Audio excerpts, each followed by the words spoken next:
And I know I am falling, I keep falling further away. Don't wanna show it, don't wanna show you how badly I am in need of you here. And you know I don't give a fuck what your friends think of all of my pitfalls. Yeah, I know I still drink too much, I found ways to run from our sunset love. So tell me how to make the sunrise, my heart still beats. Selamat pagi anak-anak semua. Nah, hari ini kita akan belajar mengenai buku besar. Kenapa kita hari ini belajar buku besar?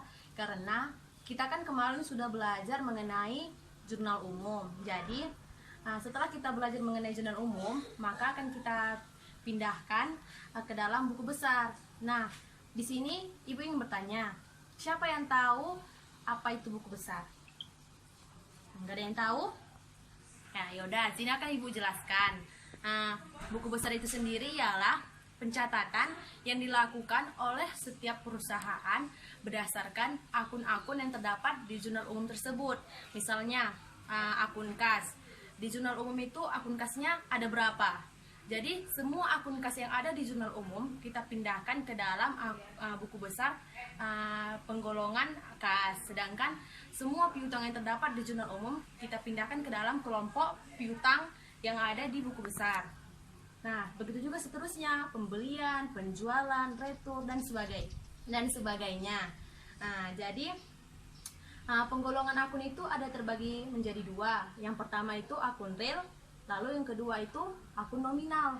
Di mana akun real itu ialah yang terdapat di dalam neraca seperti aktiva, kewajiban, dan ekuitas. Sedangkan akun nominal itu ialah ia terdapat dalam laporan laba rugi seperti pendapatan, penjualan, dan beban-beban yang ada.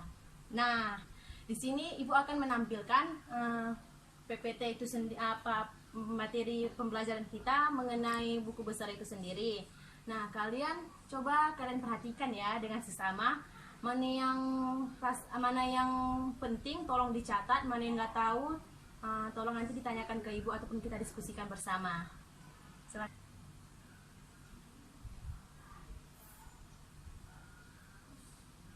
Udah paham semua? Nah, udah ada yang mengerti ataupun ada yang kurang? Masih kurang ataupun yang ingin bertanya mengenai buku besar ini sendiri? Biar di sini kita bisa membahasnya sama-sama. Ada yang ingin bertanya? Bu, saya mau bertanya, Bu. Ya, silakan Sipa. Apa yang ingin ditanyakan atau yang kurang mengerti?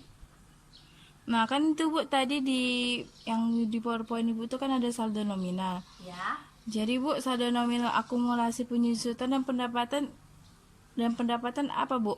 Nah, Saya kurang mengerti, Bu. oke, udah. Coba ya semua yang ribut tolong dikondisikan ya. Di sini kita akan membahas pertanyaan dari teman kalian. Nah, yaitu Asipa. Dia bertanya apa saja saldo nominal yang terdapat pada akun-akun yang ada. Nah, seperti contohnya katanya dia kurang mengerti kayak akumulasi penyusutan dan pendapatan ya Asipa. Ya, Bu.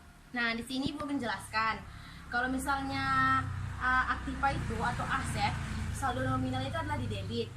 Sedangkan utang, saldo nominalnya ada di kredit.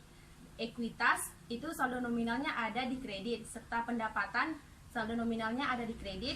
Penghasilan saldo nominalnya ada di kredit.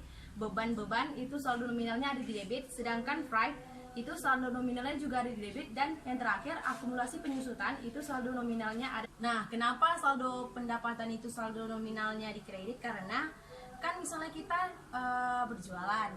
Nah, jadi atas penjualan tersebut kita kan ada pendapatan atas hasil usaha kita. Jadi otomatis kas kita kan bertambah. Jadi kan itu kan biasanya kas di debit dan pendapatan di kredit. Nah, sedangkan untuk akumulasi penyusutan itu sendiri kenapa di kredit? Karena nilai penyusutan yang ada di barang tersebut berkurang manfaatnya karena sudah dipakai. Jadi misalnya ya kan, ketika misalnya Sipa membeli sebuah HP dengan harga 2 juta, tetapi ketika Sipa menjual HP tersebut harganya berkurang menjadi 1 juta. Nah, kenapa bisa berkurang atau setengah harga? Karena kan HP tersebut kan sudah Sipa gunakan untuk beberapa lama. Jadi makanya setelah itu harganya pun berkurang karena sudah digunakan. Secara otomatis manfaat dan nilai yang dari HP tersebut sudah berkurang dari harga normalnya. Jadi untuk perkiraan namanya itu bisa juga disebutkan biaya penyusutan peralatan pada akumulasi penyusutan peralatan itu sendiri. Nah, udah mengerti semua? Ngerti, Bu. Nah, kalian kan sudah ngerti semua, Ibu kan sudah menjelaskan. Nah, coba Anto coba ulangi apa yang Ibu katakan tadi. Bagus, berarti Anto udah ngerti ya. Nah, jadi setelah kita hari ini membahas tentang materi buku besar, pasti kalian semua sudah mengerti kan bagaimana pencatatan buku besar itu sendiri dan apa itu buku besar. Oke, selanjutnya Ibu akan membagi kalian tugas. Kan kemarin kita sudah mengerjakan transaksi ke dalam jurnal umum, ya kan? Jadi dari jurnal umum tersebut Ibu ingin kalian memindahkannya ke dalam buku besar. Pasti kalian sudah mengerti kan bagaimana cara ngerjainnya. Jadi itu dikumpul untuk tugas minggu depan ya. Nah, jadi untuk hari ini sepertinya waktunya juga sudah mulai habis. Hari ini sampai di sini aja pembelajaran kita mengenai buku besar. Nanti kalau misalnya ada yang masih kurang mengerti, minggu depan kita lanjut lagi. Oke, sampai di sini materi kita mengenai buku besar. Selamat pagi semuanya. Your direction, thinking about those days and nights. My heart still beats in your